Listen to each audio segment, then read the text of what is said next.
Right.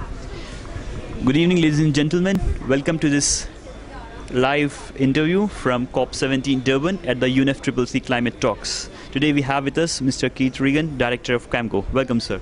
Thank you very much, and great to be here. Keith, we have been hearing that a lot of about the prices of CERs and emission reduction certificates falling in the EU ETS.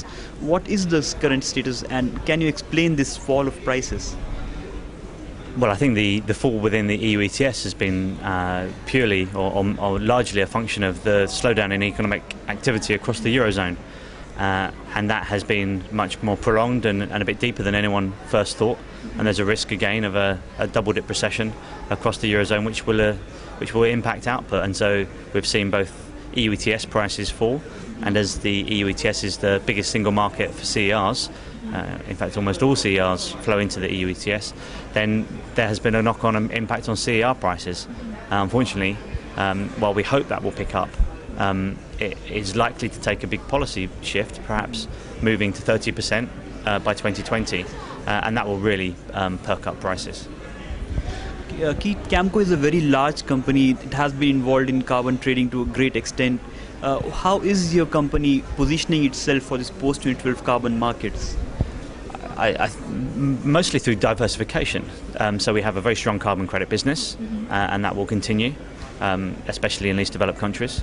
We also have a very strong advisory business, and that the work I do is advising both governments and the private sector on how to develop policies that really do engage with the private sector, and then on the private sector side, how to respond to those policies in a very commercial way. This is all about trying to solve this problem at least possible cost, and businesses are very engaged in the policy framework. A new trend which has been seen is the presence of companies in the least developing countries, or they move from other countries to the LDCs. Yeah. Would you like to comment on that with regards to Camco's presence in the LDCs? Sure. Camco has been in Africa for more than 20 years. In fact, the company was founded as Energy for Sustainable Development in Africa, looking at both cook stove projects and rural electrification. And so our roots are firmly in Africa. We have 3 offices there. We have an office in Kenya, Tanzania and South Africa.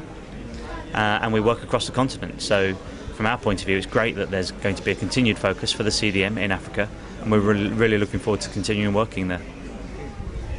Keith, what has Camco's role been in the CRC scheme that we keep hearing about in the media and all? Sure. Well, the CRC is a scheme in the UK, as you know, which is targeted at a kind of medium to large size enterprises with a decent amount of electricity usage, and it's designed to help them reduce their footprint, their energy footprint. And we've been helping them with their response to the CRC program, their compliance and their CRC strategy, and helping them identify projects that will help over time reduce their energy usage and put them as high up in the league table as possible. In the EU ETS, coming back to the EU ETS, there's talks that the aviation sector might be included post-2012 into EU ETS.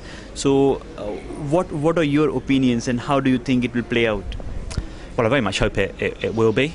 Absolutely. I mean, there's the more scope, the wider the scope of the EU ETS, the better.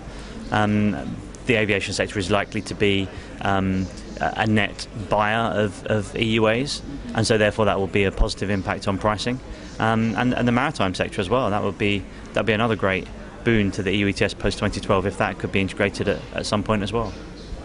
Yes, Keith, finally the question: what are your expectations from Durban?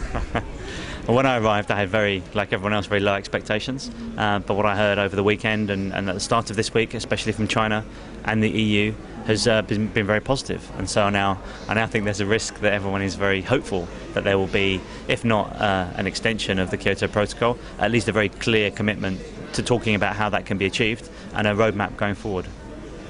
Thank you, Keith. Thanks for sparing your time for this interview. You're very welcome.